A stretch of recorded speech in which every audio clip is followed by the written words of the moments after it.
Will Russia go to war with Ukraine? All week, you've heard numerous answers to this question. In Ukraine, 71% of the people believe their country is already at war with Russia. This is a complex crisis, and all the answers are hidden in history. Did you know there was a time when Kiev was more powerful than Moscow? There was also a time when Ukraine and America were adversaries.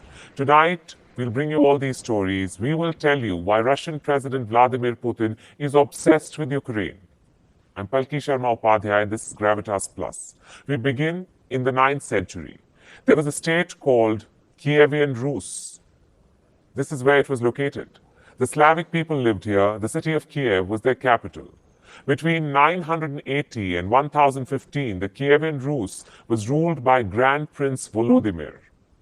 In Russian, his name is Vladimir. In Ukrainian, Volodymyr. And as fate would have it, these are also the names of the presidents of these two countries today. Anyway, Russians, Ukrainians, and Belarusians draw their lineage from this Slavic state. A lot changed in the centuries that followed, and for a lot of it, Ukraine was under Russian rule. In the 1900s, the two were Soviet republics. Russia, the most powerful of the 15 republics, and Ukraine, the second most powerful. It had defense industries, large agricultural lands, and housed much of the Soviet nuclear arsenal. During the Cold War, Ukraine was the arch rival of the United States. The Soviet Union collapsed in 1991. Ukraine became independent, as did Russia. Ukraine inherited much of Soviet nuclear arsenal, but gave it up to Russia in 1994. In exchange, Moscow guaranteed Ukraine's security and promised to respect its sovereignty. They signed the Budapest Memorandum along with these countries. Cut to November 2013, Viktor Yanukovych was the president of Ukraine. He had a reputation for heavy-handedness, corruption, and above all, for being openly pro-Moscow. In 2013, he rejected an EU trade deal. This deal could have meant greater integration with the European Union. Instead, Yanukovych decided to take a $15 billion bailout from Russia. To many Ukrainians, it felt like being sold to Moscow, so protests broke out.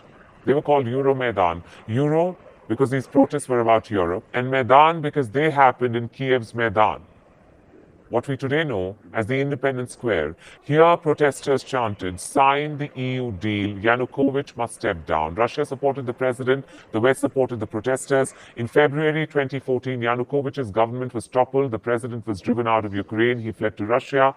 Not every Ukrainian was happy with this. Many in the Russian-speaking East wanted Yanukovych to stay. When he was driven out, the minority felt disenfranchised. On the other side of the border, Russia was angry it had lost its puppet. To salvage the situation, Moscow annexed Crimea. Why Crimea? Well, let's now zoom into this part of the world. Crimea is a peninsula. It is located in the Black Sea. In 1954, Soviet leader Nikita Khrushchev transferred Crimea. It was given to the Ukrainian Soviet Socialist Republic from the Russian Soviet Socialist Republic. Why? Khrushchev hoped the transfer would strengthen, quote-unquote, brotherly ties between the Ukrainian and Russian people. Both Russia and Crimea were part of the Soviet Union, so this transfer did not mean very much. When Ukraine became independent in 1991, Crimea joined it. The peninsula was given special autonomy. It remained home to Russian military bases. Moscow promised to respect Crimean autonomy. Many in Russia were of the opinion that Crimea should not have been allowed to join Ukraine.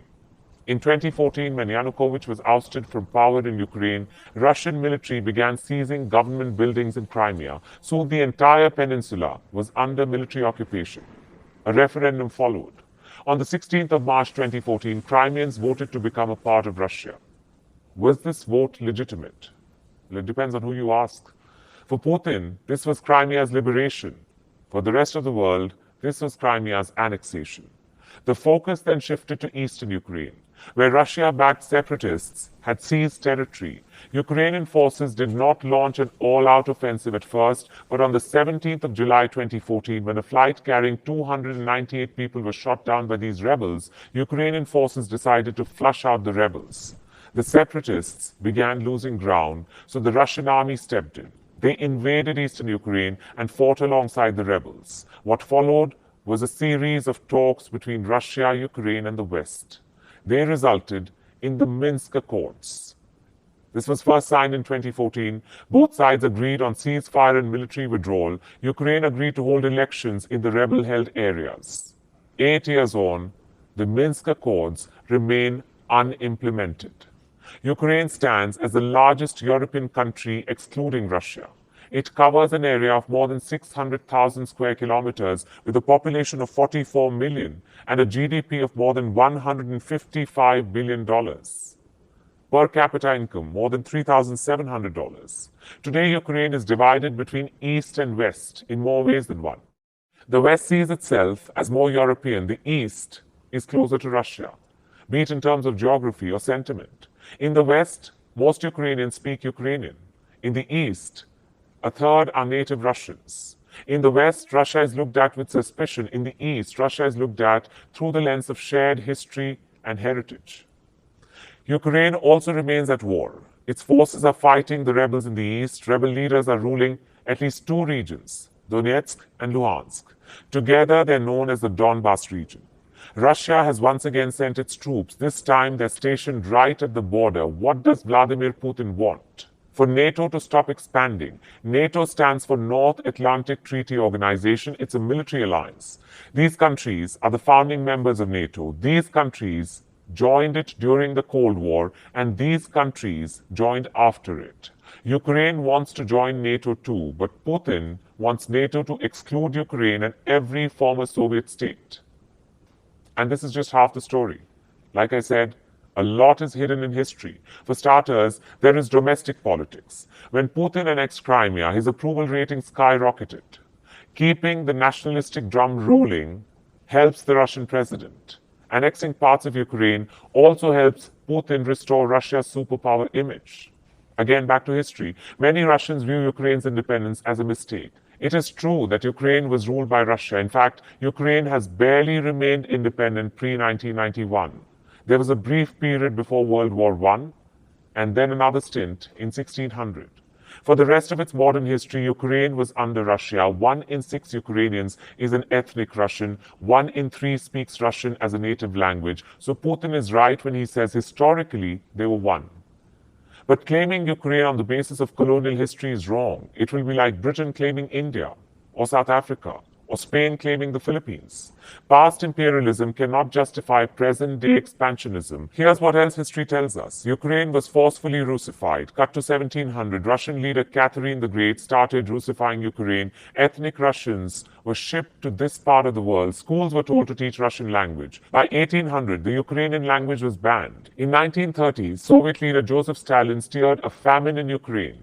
Millions of Eastern Ukrainians were killed. The area was then repopulated with ethnic Russians. In the 1940s, the ethnic Tatars were relocated. They too were replaced with Russians. There is a reason why Eastern Ukraine today has so many native Russian speakers. It was designed to be that way. Eastern Ukraine was always dear to Russia. It has coal, it has iron, fertile land. Its historical connection with Russia was forced. Putin time and again talks about the Holy Rus. He says Russians and Ukrainians are one people. 70% Ukrainians reject this thought. 72% consider Russia a hostile state. Today, 33.3% Ukrainians are ready to take up arms against Russia. 21.7% are ready to stage a civil resistance against Russia. 67% Ukrainians want to join the EU. 59% want to join the NATO. Meet the current Ukrainian President Volodymyr Zelensky. He came to power in 2019 following a landslide victory. He is a vocal critic of Russia. Zelensky openly opposes Russian occupation of eastern Ukraine. 73% of Ukrainian voters voted this man to power. Today, Volodymyr Zelensky represents the pulse of Ukraine, the Ukraine that wants to remain independent of Russia. But Vladimir Putin wants to become the man who revived Russian imperialism. He does not realize the world has moved on.